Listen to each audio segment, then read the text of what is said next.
This is a wireless bell radio receiver using aluminum metal balls as a radio receiver.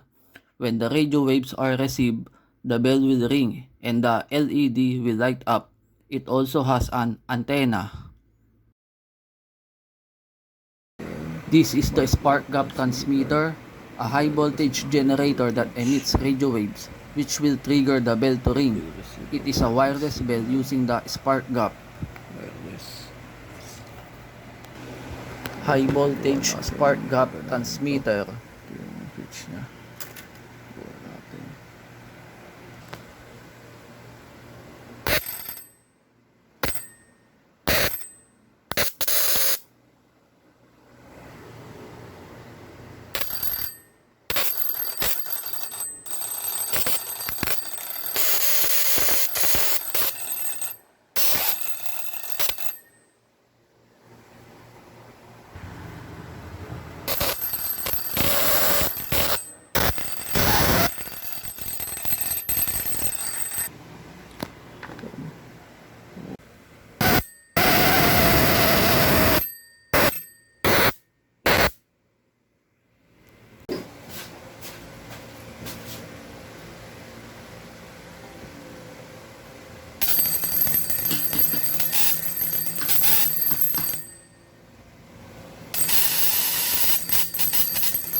I will explain the principle of this.